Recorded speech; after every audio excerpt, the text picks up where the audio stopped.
দরপক অর্থ মদন, দাপ অর্থ অহংকার। অর্থাৎ কনরদর্প মদন, তার ছিল বিরাট অহংকার। সে মনে মনে গৌরব করেছিল যে আমার মতো শক্তিশালী জগতে আর কেহ নেই। কিন্তু দেখেন, দর্প করলে কি হবে? শ্রীধাম নবদ্বীপে যখন আমার গৌর সুন্দর অবতীর্ণ হলেন, তখন আমার গৌর সুন্দর রূপ দর্শন করিয়া মদনের দর্প চূর্ণ হইয়া আমার গৌর সুন্দর রূপ সাগরে ডুবে গেল। কারণ আজ মদনের রূপের সাথে যুদ্ধ করিয়া, অর্থাৎ মদনের রূপের সাথে যুদ্ধ করিয়া, আমার গৌর সুন্দরের রূপের সাথে যুদ্ধ করিয়া আজ গৌর সুন্দর মদনকে হারাইয়া এই রাজ্যটা হাতে নিলেন। রাজ্যটা হাতে নিয়েই রাজ্যের একটা নতুন নাম রাখলেন। কারণ আগে ছিল মদনের রাজ্য, এখন আমার গৌর সুন্দর এ রাজ্যের রাজা হলেন বিধায় এ রাজ্যের একটা নতুন নাম রাখলেন। সে নামটা হলো প্রেম রাজ্য। হরে কৃষ্ণ। তাই প্রেম রাজ্যে বসত করতে হলে কিসের প্রয়োজন? পদকর্তা এক পাশে দাঁড়িয়ে বলে গেলেন, এই প্রেম রাজ্যে বসত করতে হলে আগে দাও জীবে ওরে জয় ধনি, আগে দাও, তোমরা আগে দাও জীবে জয় ধনি, তোমরা আগে দাও জয় ধনি। কারণ শাস্ত্রের প্রমাণ, জীবে প্রেম করে যেই জন সেই জন সে বিশেষর। জীবে দয়ার নামে রুচি বৈষ্ণব সেবন, ইহা হইতে ধর্ম আর নাহি সনাতন। তাই জীবের প্রতি দয়া করতে হবে, নামে রুচি থাকতে হবে, বৈষ্ণবের সেবা করতে হবে। হরে কৃষ্ণ। বৈষ্ণবের সেবা দিয়ে নামের প্রতি আজ রুচি রেখে যদি একবার ভক্তি সহকারে ভগবানের ভজন সাধন করা যায়, তাহলে ভগবানের কৃপা লাভ করা যাবেই যাবে। হরিবল হরিবল। কারণ দেখেন, ভাবতে ভাবতে আসে ধ্যান, করতে করতে আসে জ্ঞান। যে কোনো জিনিস আগে ভাবতে হয়, ভাবনা না করলে জ্ঞান হয় না, জ্ঞান না হলে কোনো কাজে সফলতা আসে না। যেমন তার শাস্ত্রিক প্রমাণ, এক ভক্তের একদিন পেটের ব্যথা শুরু হলো। সেই ভক্তকে পাশের বাড়িতে আসা এক গোসাই তাকে একটু জল পরে দিল। জল পরে দেওয়ার পরই পেটের ব্যথা ভালো হয়ে গেল। এখন ভক্তের খুব বিশ্বাস হলো, এ গোসাই তো কম না, এ গোসাই আমার এত পেটের ব্যথা একটু জল পরে দিল আর ভালো হয়ে গেল, তাহলে তো ছোটো মোটো গোসাই না। তাই কি করেছে, ওই ভক্ত বলছে, হে গোসাই, হে গুরুদেব, তুমি কৃপা করে আমাকে দীক্ষিত করো। গোসাই বলছে, সে তো ভালো কথা, তুমি দীক্ষা নেবে নাও। দীক্ষা দিয়েছে। দীক্ষা দিবার পর ভক্ত ভজন সাধন করতে করতে হঠাৎ করে তার মনের একটা বাসনা জাগলো যে আমি যদি একবার আমার ওই যুগল রূপখানা দর্শন করতে পারতাম, তাহলে আমার জীবন ধন্য হতো। এবার ভক্ত গোসাইকে ডেকে ডেকে বলছে, হে গুরুদেব, তুমি একবার কৃপা করে বলে দাও যে আমি কি করলে আমি ওই যুগল রূপখানা দর্শন করতে পারবো। এবার গোসাই বলছে, ওরে ভক্ত, এটা তো সহজ কথা নয়, অনেক কঠিন বিষয়। ঠিক আছে, তোমার যদি এতই ওই যুগল রূপ দর্শন করার ইচ্ছা হয়, তুমি আমার সাথে বনে চলো। কৃষ্ণ বনে গিয়ে কুটির নির্মাণ করে সেখানে আমরা দুজনে বসে বসে আমার ওই অনাথের নাথ প্রাণ গোবিন্দকে ডাকবো। দুজনে মিলে যদি আমরা ডাকি তাহলে একদিন না একদিন সে কৃপা করবেই করবে এবং দেখাও দিবে। এখন ভক্তের তো বিশ্বাস, ঠিক আছে, তাহলে চলো আমরা বনেই যাব। তবু আমার মনের ইচ্ছা, মনের বাসনা, আমি ওই যুগল রূপখানা দর্শন করব। এখন ভক্ত গুরুদেব মিলে দুজনে বনে গিয়ে পাতা দিয়ে একটা কুটির নির্মাণ করে সেখানে বসে বসে ধ্যান করছে। এখন ভক্তের মনে বাদ মানছে না, যেভাবে কতদিন ধ্যান করব আর কবে আমার ওই যুগল রূপ দর্শন পাবো। আমার ভালো লাগে না। একদিন গোসাইকে ডেকে ডেকে বলছে, হে গুরুদেব, তুমি যে পদ্ধতি দেখাইতেছ এই পদ্ধতি তো আমার কাছে ভালো লাগে না। তুমি একবারে কৃপা করে আমাকে একটু অনুমতি দাও, আমি গিয়ে ওই গহীন জঙ্গলে দেখে আসবো যে আমার ওই যুগল রূপ ওখানে আছে কিনা। দেখেন, শিষ্যের মনে অনেক আশা, অনেক আকাঙ্ক্ষা এবং অগাধ বিশ্বাস, বিশ্বাসে ভক্তি মিলে। তাই শিষ্য গুরুদেবকে বলছে, গুরুদেব তুমি একবার কৃপা করে আমাকে একটু অনুমতি দাও। আমার মনে হয় ওই গহীন জঙ্গলে গেলেই আমি আর ওই যুগল রূপখানা দর্শন করতে পারবো। এবারে গুরুদেব বলছে, ওরে ভক্ত, তুই তো যাবি, কিন্তু দেখ ওখানে অনেক হিংস্র প্রাণী বাস করে। কত বাঘ, ভাল্লুক, সাপ, হাতি, ঘোড়া, অর্থাৎ অনেক অনেক হিংস্র প্রাণী বাস করে। তাই তুই যে একা একা যাবি, তোকে না বাঘে খেয়ে ফেলবে, সাপে দংশন করবে।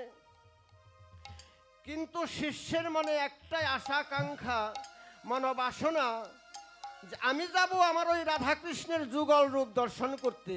আমাকে বাঘ, ভাল্লুকে, হাতিতে যদি খেয়ে ফেলে, মেরে ফেলে, খাক, কোনো দুঃখ নেই, তবু আমি যাবই গহীন জঙ্গলে, দেখি আমার ওই যুগল রূপখানা আমি দর্শন করতে পারি কিনা।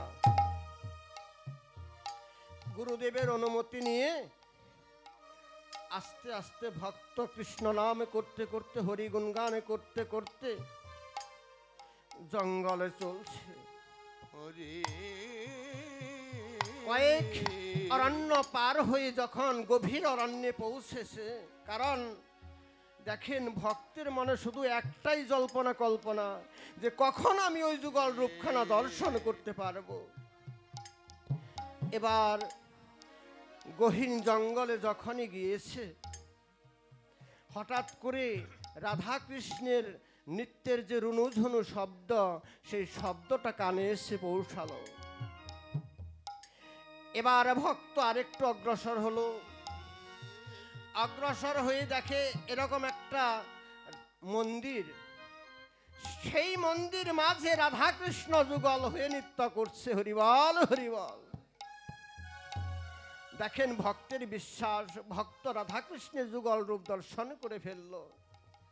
এবার ধুলায় পরে ষষ্ঠাঙ্গে প্রণাম করে বলছে, হে গোবিন্দ, আজ আমি বড় ভাগ্যবান, তাই তো আমি তোমার ওই যুগল রূপখানা দর্শন করতে পেরেছি।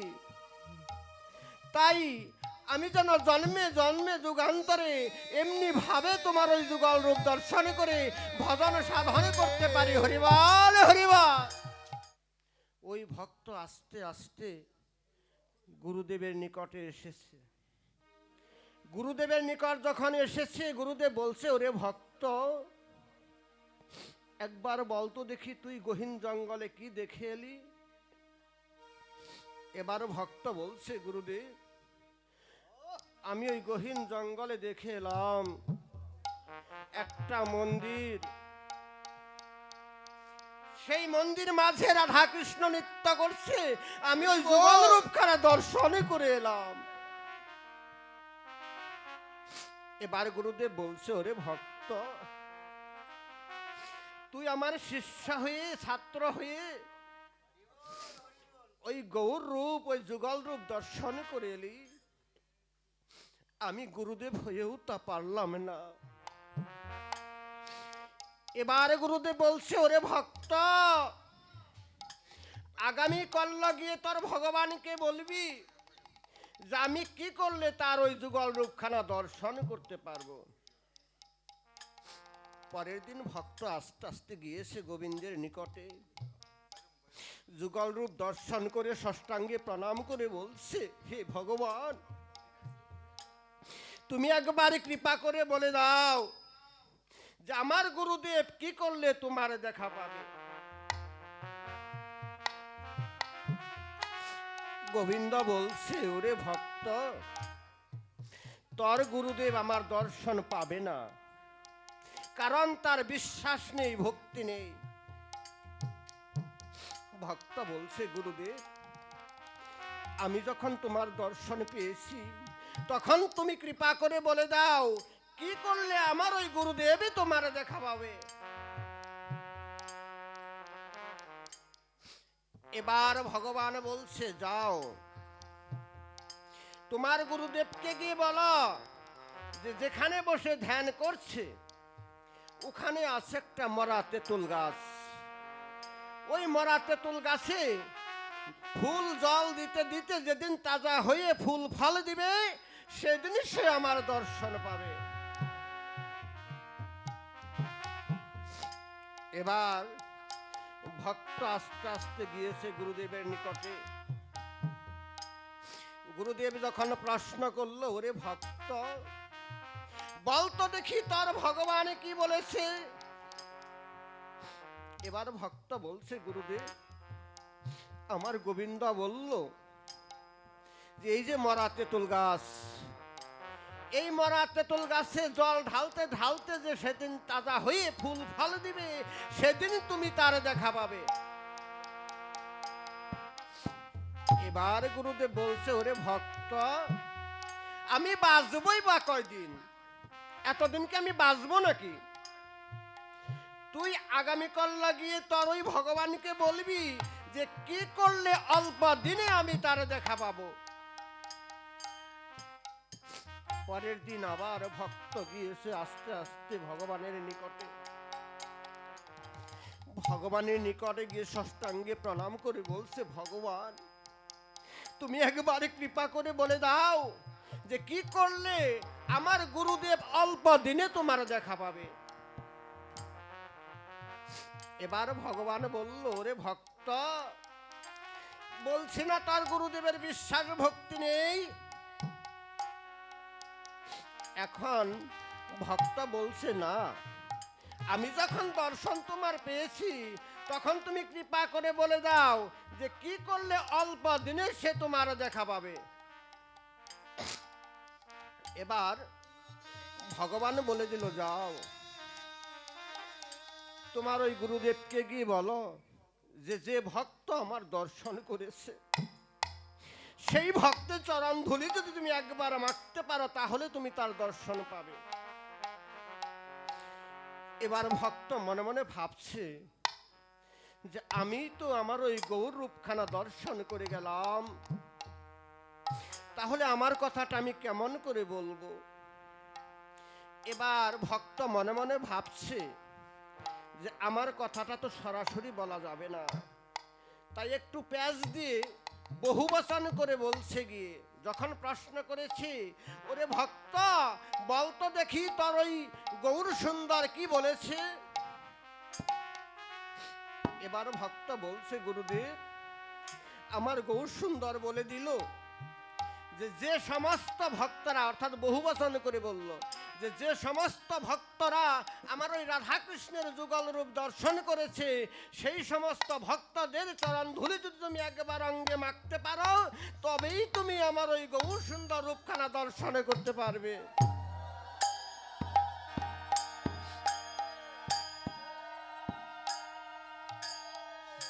এবার গুরুদেব মনে মনে ভাবছে, তার তো বুঝার আর বাকি রইল না। সে মনে মনে ভাবছে যে আমার এই ভক্তই তো গৌর সুন্দর রূপখানা দর্শন করে এলো, তাহলে আমি আর দূরে যাব কেন? তাই ভক্তকে ডেকে ডেকে বলছে, ওরে ভক্ত, একবার আমার কাছে আয়, তোর ওই চরণধুলি আমাকে দে, আমি অঙ্গে মেখে আমার তাপিত প্রাণ শীতল করি। হরিবল হরিবল। এবার গুরুদেব ভক্তকে ডেকে ডেকে বলছে, ওরে আয় রে ভক্ত আমার বক্ষে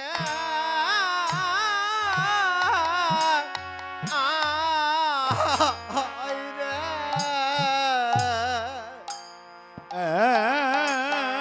একবার কৃপা করে আরে ভাকে তো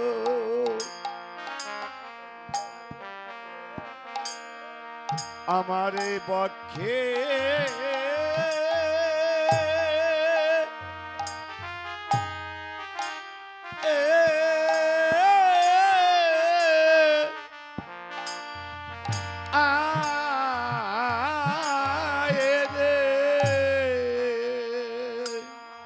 দামিনী অর্থ হচ্ছে বিদ্যুৎ, আর দাম অর্থ হচ্ছে অহংকার।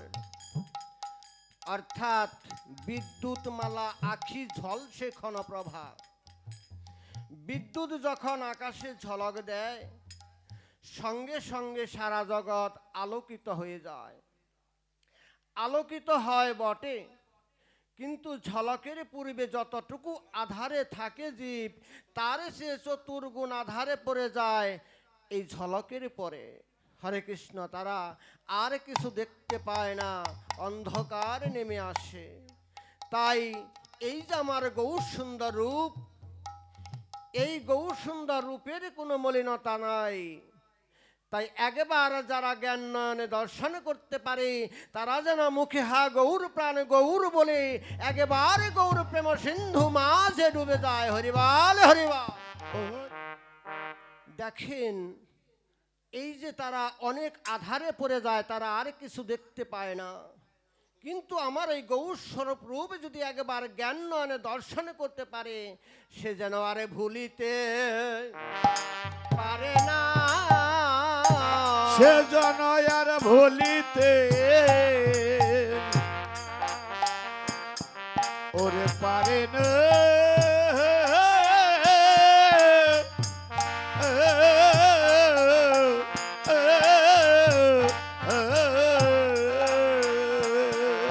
সে যে আর ভুলিতে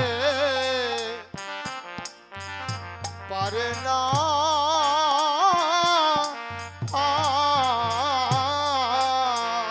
সদাই মরমে জাগে, সে যেন ভুলিতে পারে না। ওরে মরবে জাগে,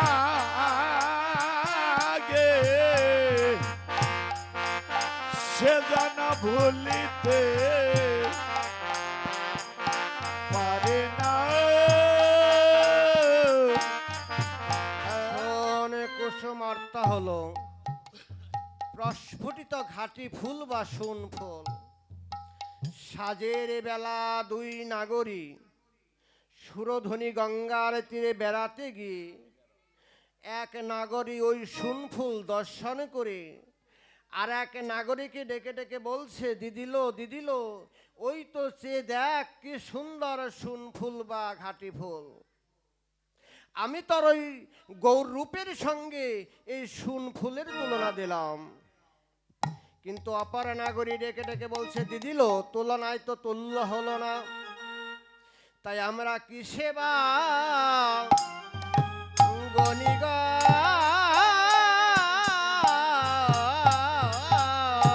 ওই রূপ আমরা কিসে বা ওরে গনি রে।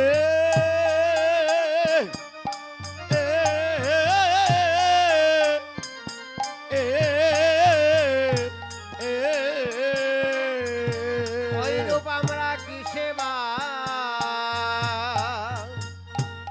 গণিগ।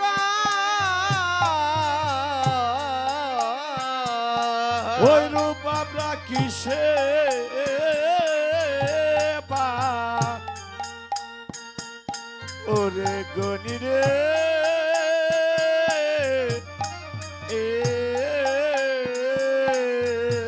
শোন কুসুম আমরা সেবা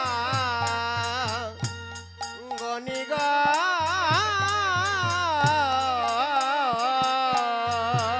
আর শোন কুসুম ওই রূপ আমরা কিসে বা গনি রে